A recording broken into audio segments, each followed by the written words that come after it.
Yep, it happened. Somebody pulled out in front of me. Nice and slow. See that? We were only going like 10 miles an hour in a school zone. Thank God that car on the left was stopped. Look at it. Pains me to look at this over again. Absolutely pains me. Anyways, both cars had to be hauled off and towed. My car barely made it to the side. Everything electronic seemed to be fine, but this is the aftermath. The wheel is totally effed, okay? Pulling it up on there, it was all wobbly and just not good. Oh my God. I can't look. So yeah, that happened, and I'm not a happy camper about it, but I'll tell you what, I'm really happy that it wasn't a different type of situation and we all are safe and sound, including the young driver. The girl has only had her license for a couple months, and I promise you, I took it easy on her. I was very, very nice, and it just, basically is what it is. Accidents happen. Could it have been prevented? Heck yeah, she should have looked. She said she didn't see me, but she didn't look. It's impossible, all right? I think what happened there was that car that was stopped on the left side going in the other direction was stopped because he was actually going to let her out of that road. That's a continual problem there. People have to continually let people out at the end of the day, so that, it doesn't get backed up. It's a nice thing to do. So she, I think, was probably indicated by him to go ahead and go. I'll wait for you. But then she forgot to look and see if there was oncoming traffic. So me just driving along, I didn't even notice that he was stopped there to let her go out, right? Because it was only me and like one other car behind me kind of traveling there down the road. So it wasn't like I was thinking I need to stop to let her out, right? She could have gone out after that car behind me, right? So anyways, let me tell you about the process so far and how it works if you've never been in an accident or with a Tesla, because it's quite different. What I found is, well, I already knew this previously, but my insurance company doesn't know this, or didn't know this, knows this now. In the state of Maine, that's where I am, obviously, there's only one place, it's called Moody's Collision Center or whatever, that can work on a Tesla. So they have to be like certified. They have to jump through all these different hoops to get certified. So, I just knew exactly where I needed the car towed because that's the only place that's going to be able to help me. So I got it towed, said bring it to Moody's. I connected with Moody's that day and told them to expect the car, and they said, well, just so you know, we can't repair your car or even touch it until mid to end of August. So it right now, today is May 31st, and when this accident happened, it was like over a week ago. I want to say it was like the 20, well, I don't know. It's like the 20, I don't know. So when they said that, I was like, well, that sucks, right? There's nothing I can do about it though. So the car's still got to go there. So I sent it there, and it's kind of a long story, a lot of back and forth with the insurance companies. I thought my insurance company would just deal with the other insurance company, but apparently no, not exactly. I have to do the negotiating and stuff with them. So it's State Farm I'm dealing with. First phone call was not very helpful. They're like, we're only going to pay for a 25-day rental car, no more. Like basically tough. So when I talked to the second person, they're like, don't worry about it, just get the car and we'll extend it. So okay, that's a little bit different. So I've been driving around in my little crappy Mini Cooper. I don't mean to call her crappy, she's reliable and great, but it's very rickety and old. It's 2006, and I don't like driving in it with my kids because I just feel it's unsafe. And I almost got ran off the road last year on the turnpike, and it just kind of scared the death out of me. So I actually don't even like to drive it all that much anymore. I intend on selling it here soon and then using the money towards my daughter's car, but different story. So I'm going to go pick up the rental today. In the process, like the last few days, I actually called, I went on the Tesla website. So FYI, you can go on the Tesla website and you can find out what places in your area will service or repair a Tesla. So I found one in Massachusetts, which is like an hour and a half away. And I called State Farm again, because remember, I'm doing all the negotiating here. My insurance company, for whatever reason, doesn't do this. It's learning process for me. I didn't realize. I thought I like hired them for a reason and they took care of it. But anyway, she's been very helpful though. She's got a lot of good ideas and gives me tips on what to say and whatever to get what I want to negotiate. So that piece is kind of, that's nice that I can ask her, what do I do? And she'll give me the answers. So I called State Farm, and State Farm, what was I saying?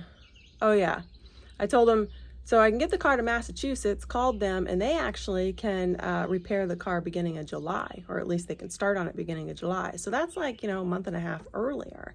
So would you approve a tow to get it to this place in Massachusetts? And, it put me on hold. Then, yeah, okay, we'll approve the tow. We can pick it up this week or next couple days. Okay, so I get that aligned. I call that place. They're expecting it, and then I call, Moody's calls me because they're like, hey, we got a call, said they're going to pick up your car and bring it down to another place in Mass. I said, yeah, too bad, because they really like you guys. If you didn't know, my car was actually hit rear-ended while it was parked, and I've already had it serviced by Moody's before. So they do good work, and they were really great to deal with. So I was like, too bad. Sorry, it's really just a timing thing for me. I'm worried about not having a rental car that long. I don't want to go the whole summer without my car. You guys, like, I YouTube this car, as you know, and also I'm big into camping with the car. So my whole summer, Maine is like the only time you can do that in the summer, go camping, right? And not freeze your arse off. So I need to get the car back as soon as possible. I didn't go through those details with him, but he said, you know what, let me call you back. I was like, okay. And so he calls me back like 5 minutes later, and he's like, so we can fix it in July, right about the same time. We'll just move it up. We don't want to lose the work because it's a Tesla. So whatever. I mean, okay, he assured me that he can do it in the same timeline. So it's just the time that I have put into getting this arranged to even, get the thing started on or whatever. It's just ridiculous. Like that one call just to get it, towed to Mass, talking to State Farm. I was on the phone for nearly 1.5 hours.